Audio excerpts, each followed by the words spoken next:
Mary had a little lamb. From the classiest radio station on the air, this is... Welcome to the Black Rabbit's Curse, where every shadow hides a sinister verse. Hear the airs thick with dread and tales of terror twist in your head into the dark unknown, where fear takes root and chills the bone. Beware, dear traveler, for once you're here, the curse may linger year after year.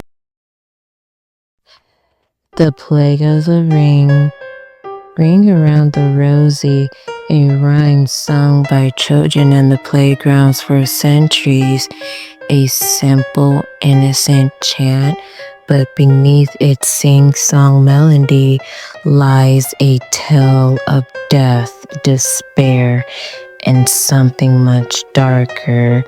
Most people know it's linked to the play, but few realize the rhyme itself holds a sinister power. In 1665, the Black Plague consumed a small English village, leaving devastation in its wake. In the center of town was a mass grave where the dead were burned, ashes rising like a ghostly veil into the air. But as the plague claimed lives, it spared a group of children who spent their days playing near the graveyard. They danced in circles, singing the rhyme over and over. Ring around the rosy, pocket full of posies. Ashes, ashes, we all fall down. The town folks grew uneasy. The children seemed different. Their faces pale, their eyes sunken.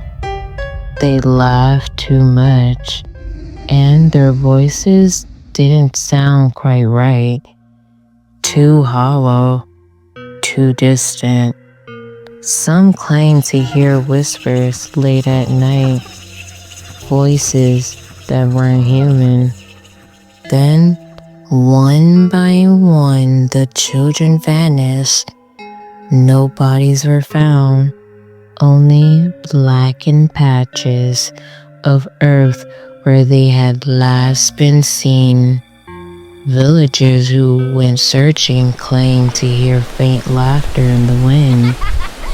The town was eventually abandoned, but whispers of the curse remained. It was said that if you sang the rhyme while standing in the circle, you would summon the children and they would drag you into the ring, a shadowy world of death and despair. Amy, Nate, and Jess were high school seniors working on a project about urban legends when Jess stumbled across a story of the cursed rhyme. She was immediately intrigued. Apparently, Ring Around the Rosie is about the plague, but this other part of the legend, something about summoning ghost kids, Jess explained excitedly. What happens if you summon them? Amy asked half-jokingly. Jess smirked. Take you into the ring forever. Nate rolled his eyes. That's the dumbest thing I ever heard. Let's do it. Amy hesitated, but curiosity got the better of them. That night, armed with flashlights, They ventured into the woods behind their neighborhood. They found a small clearing surrounded by dead trees, the ground blackened as if burned. "This is perfect," Nate said, stepping into the center of the clearing. "Let's do this." They held hands, forming a circle, and began to chant, "Ring around the Rosie, pocket full of posies, ashes, ashes." The air grew colder. Their flashlights flickered. Before they could finish the last line, a soft giggle echoed through the trees. "Did you hear that?"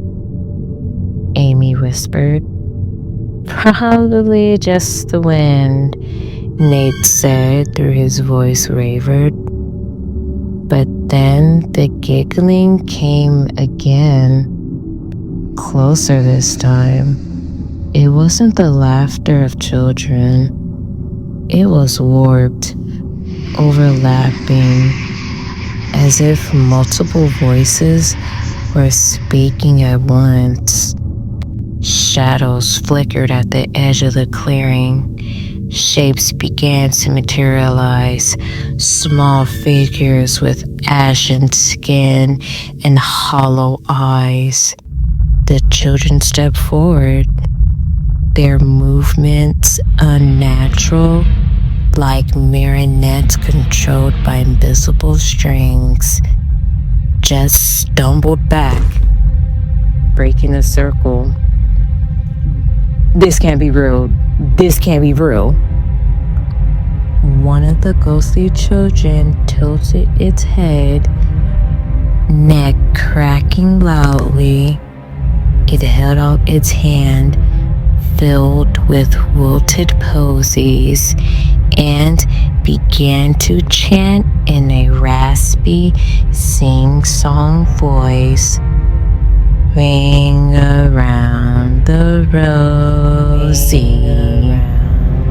The others joined in, their voices overlapping in a horrific harmony. The ground beneath the teens' feet began to crack and blacken, ash rising like smoke. Jess turned to run, but tripped on a root. A child appeared beside her, its face inches from hers. It smiled, a grotesque, too wide grin, and whispered, "Ashes, ashes." Jess screamed as the child grabbed her wrist. The skin where it touched began to blacken, flake away like burnt paper. Nate turned to pull her free, but the ghostly children surrounded them, their hands cold and brittle like dead branches.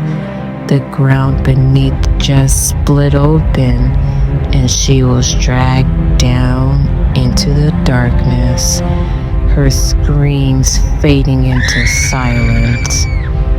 Amy and Nate ran, the laughter of the children echoing behind them. But as they reached the edge of the clearing, Nate stopped. "Amy," his voice was trembling. "I can't move." She turned and saw why. His legs were sinking into the blackened earth, his skin turning gray. The children circled him, their hollow eyes glowing faintly. "Nate!"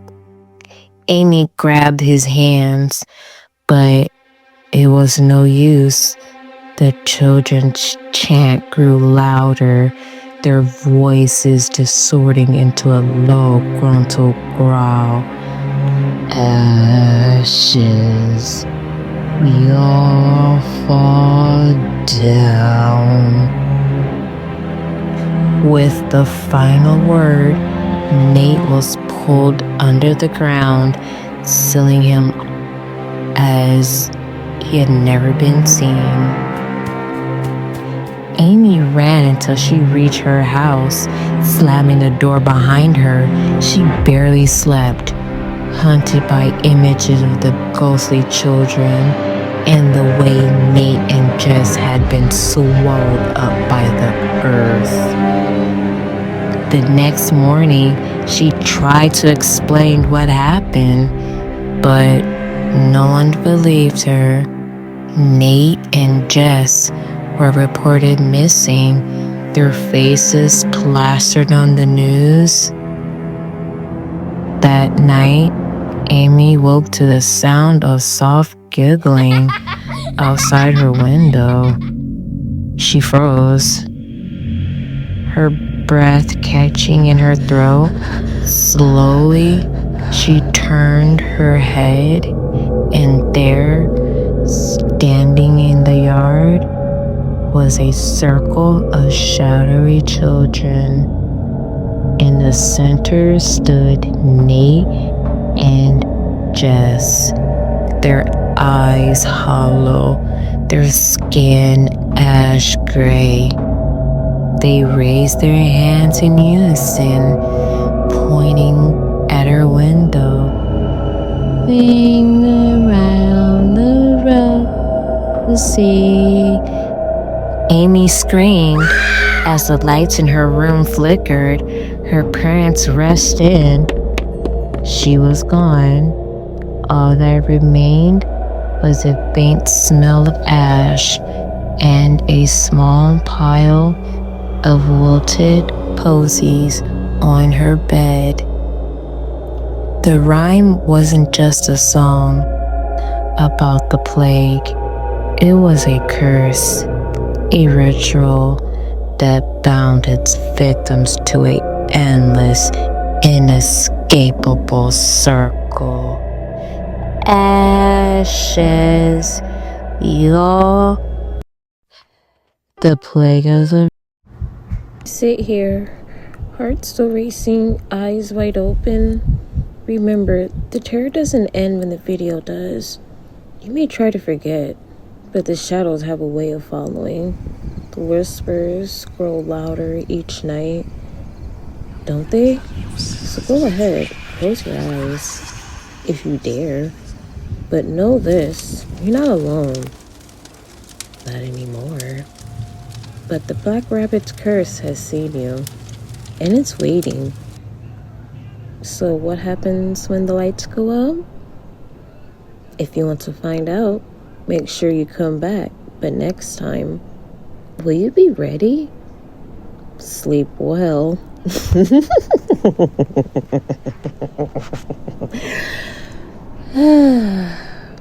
Or don't.